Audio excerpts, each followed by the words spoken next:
Right, welcome back Physics 30.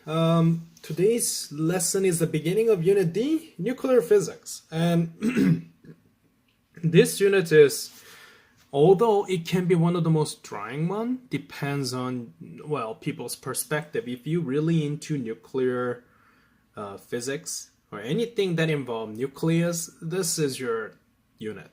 And this Unit D, to be fair, some of the Unit D section I put it at Unit C Part 2.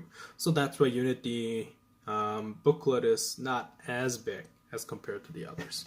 Just for the heads up. Alright.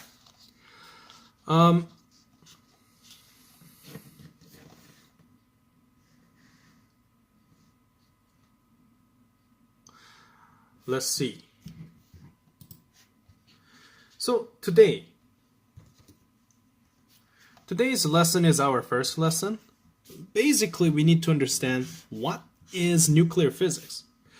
When people say nuclear, they think about, well, it depends, but some people may think about South Korea and North Korea because North Korea is a nuclear weapon, or how that even work, or some people may think about Simpson and then a nuclear power plant, anything like that. So basically, I generally consider nuclear physics as, instead of electron, imagine you're thinking about atomic level of physics, but mainly talk about proton and neutron.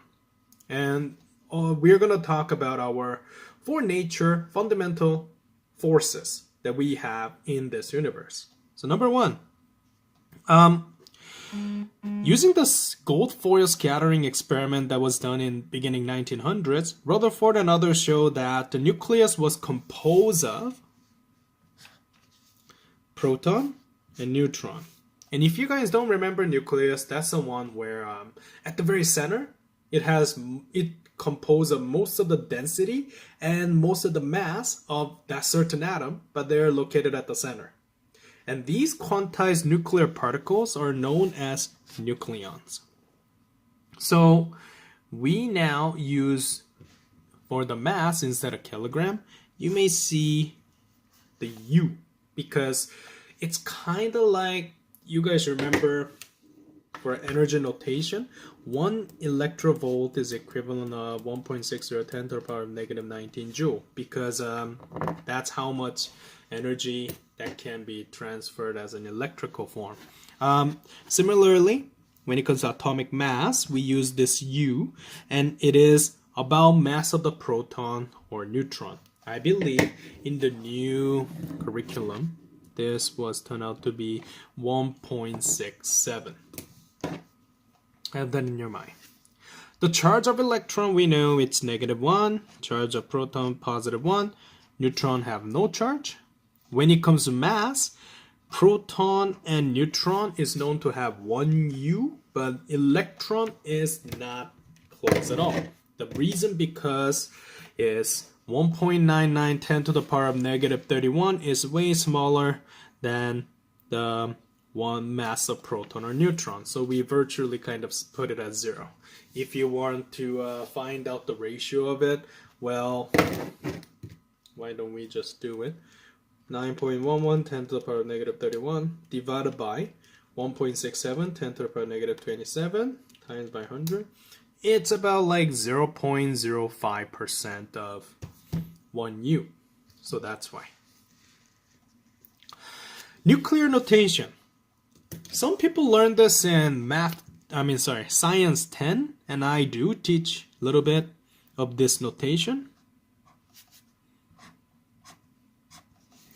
First thing first, element symbol. You can get it from your periodic table, but number that belong on top is known as mass number. Number that belong bottom is atomic number. So atomic number is generally always smaller. Mass number is bigger because it composes of proton number plus neutron number. On the other hand, atomic number only talk about proton number only. And if you think about it, that's periodic table. Atomic number 1 is hydrogen. Atomic number 2 is helium. Atomic number 3 is lithium. it also shows the charge of nucleus. So for example, sodium 11, 25, that means I have 11 protons. And when it comes to neutron, it is 25 minus 11. So it is 14 neutron. If we're talking about atom, that should have the same number of electron for the proton, 11 electrons, something like that. But what is important is proton and neutron. So let's do a quick example. For the isotope, and we're going to talk about isotope. Actually, you know what? Let's talk about isotope first. Isotope is this. Now let's think about it. Proton number shouldn't change. Proton number is always same. Like for example, if I have proton number 1, that is always hydrogen. If I want to say, oh, there's a proton number 2 for hydrogen, that's impossible because as soon as you have 2 proton, that's new element, that's helium. So same number of proton always belong for the same number of element. However, what is different is neutron number can be different. And whenever that happens, and let's go back to our example over here, we put that different neutron number after the element's name. So let's do this. Carbon 14.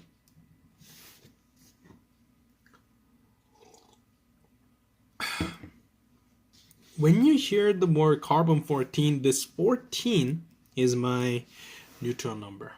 So I want you to look at your periodic table. Periodic table is available at the back of your booklet, your data sheet booklet. Carbon's proton number, atomic number is 6. Then, where does that 14 go? 14 goes as a mass number. And you can identify how much proton, how much neutron, something like that. Number of proton, same as the bottom number 6.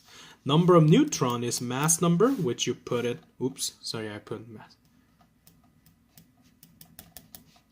Mass number goes after the element number, It goes 14 minus proton number 6, so you have 8 neutron number. When it comes to number of nucleon, that is combination of proton number and neutron number, so it's 14. If you talk about electron number, then it should be same as proton number if it is on atom. As soon as it becomes ion, then you gain electron or you lose electron. That's positive and negative. It is chemistry 20 and 30. Now let's go through the fundamental forces. In this universe, we have 4 fundamental forces. One is gravitational force. Second, electric force. Third and fourth is what we learn here. I believe it's not entirely given, but one is known as strong nuclear force, one is weak nuclear force. So weak nuclear force is, imagine there's a matter, proton and neutron. While you're ripping these two apart, heat energy comes in, and those are weak nuclear force. Strong nuclear force is nuclear fusion. Imagine I have proton, neutron, another proton, neutron. The one that basically bind them together is strong nuclear force, and that force is way stronger than the weak nuclear force. In fact, the weak nuclear force is whatever weaponized nuclear weapon. Strong nuclear force is basically our planet, center of our planetary system, sun, undergo that. But in any case, strong nuclear force. The proton in nucleus are very close together. So if you think about electric force perspective, they should repel. Why? Because it's proton, proton. They hate each other. But despite that, despite the fact that they both have like charges, there is another force that hold the nucleus together, and this is known as a strong nuclear force. And strong nuclear force is applied for following matters. It is attractive force, extreme attractive force that happen between a pair of nucleons. So it exists between neutron, neutron, neutron, proton, proton, and proton. It is very, very short force. In fact, the distance are very short, like 10 to the power negative 15 meter, and it is the strongest force in nature. But when the distance increases, the force decreases dramatically. We are not going to go through that mathematically, but theoretically, you should know. Einstein played a huge role in nuclear physics. In fact, any physics, to be honest, modern physics. We are not talking general relativity, but everybody probably heard that E is mc squared. So I'm going to talk about that. Now, nuclear physics, before we getting into in-depth nuclear physics, one thing that you need to understand is, mass defect. So what is a mass defect? Mass defect, it's like this. The total mass of stable nucleus, we found that it's always less than sum of masses of its constituent proton and neutron. And the difference of that mass, people don't know why there's a mass difference. So every element, you need to think about this way. The total mass of proton and neutron is actually a little bit larger compared to an actual mass. So there is an error of conservation of energy and mass in here. Well, basically conservation of mass. So Einstein proposed an idea. He suggested mass can become a source of energy.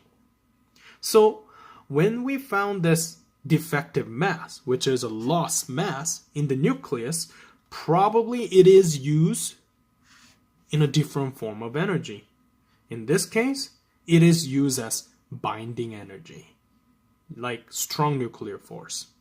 So to calculate this equivalent energy from the mass defect, he suggested formula, one of the most important formula that's having come out, is mc squared. Delta M is mass defect, c is speed of light, E is energy converted from mass. So as a result, physicists introduced this mass defect and energy from it as law of conservation of mass energy, and that's specifically referring this formula that you see above there. And of course, next question is where the mass and the energy from that defective mass go. And like I kind of spoiler alerted before without warning, it is used as binding energy. The equivalent energy associated with the mass defect of the nucleus is called binding energy of the nucleus. This represents the minimum energy that must be put into nucleus in order to completely break it apart into its components, proton and neutron. It is also the energy released when proton and neutron comes together to form an atom.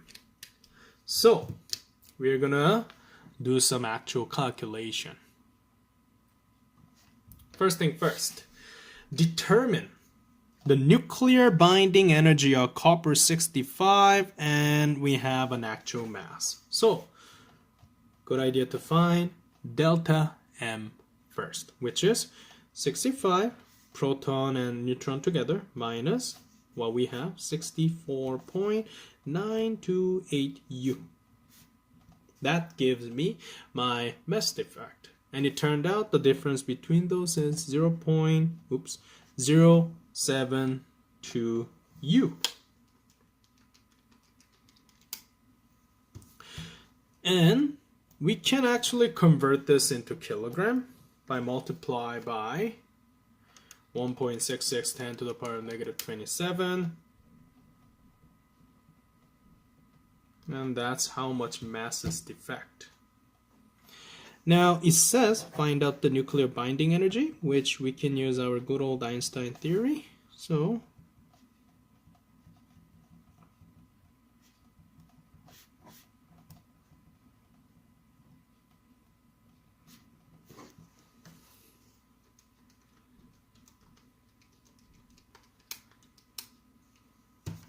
it gives you 1.07568 10 to the power of negative 11 joule, which, as you may notice, energy in this unit, if you think about joule, it's going to make your life nuts because the value is very, very small. So what we can do is convert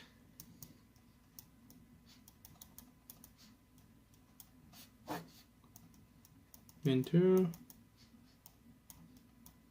electrovolt.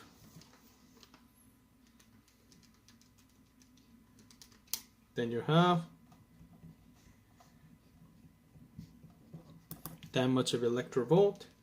I believe you will know, divided by a million will make it into mega electrovolt. So 67.23 mega electrovolt is my energy, or you can just say 67.2 mega electrovolt as a rounded answer. That is what I want to point it out. Now, from now on, because energy can become mass, and same thing goes mass to energy, we can identify whatever the mass that we have into an energy notation. This unit is a unique unit, MeV square. This is actually unit of mass. But it has a condition. If it is used entirely as an energy. Because if you think about E is equal to delta mc square, if I isolate for delta m, you may notice that it's E over c square. And what do you know? In previous question, if you look at it, energy, yes, it's joule, but we can change it into EV, but that's a lot of energy, so we could convert it into mega electrovolt, right? So if you look at the unit, MeV c square, you may notice that that is equivalent of my mass in kilogram. So determine the mass energy of proton. This is fancy way of saying finding out the energy format, and we're going to express that into mass unit. So here's what you can do. We know that E, delta mc square, and delta m is basically m of proton, assuming that entire mass is contributed to energy.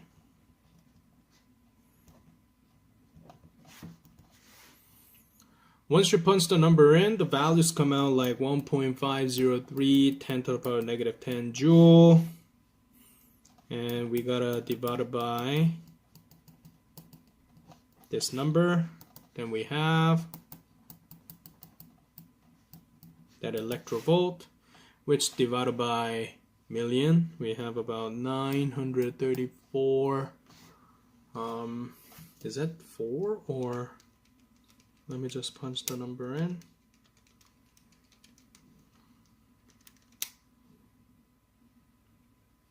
Oh, 9.39. There you go. Mega electrovolt, which you can use it as mass is equal to 939 MeV c square. Something like that. Energy and mass now can be convertible. Your to-do list is basically do any question that you see from section A, page 4, and section B, page 5. That is today's lesson.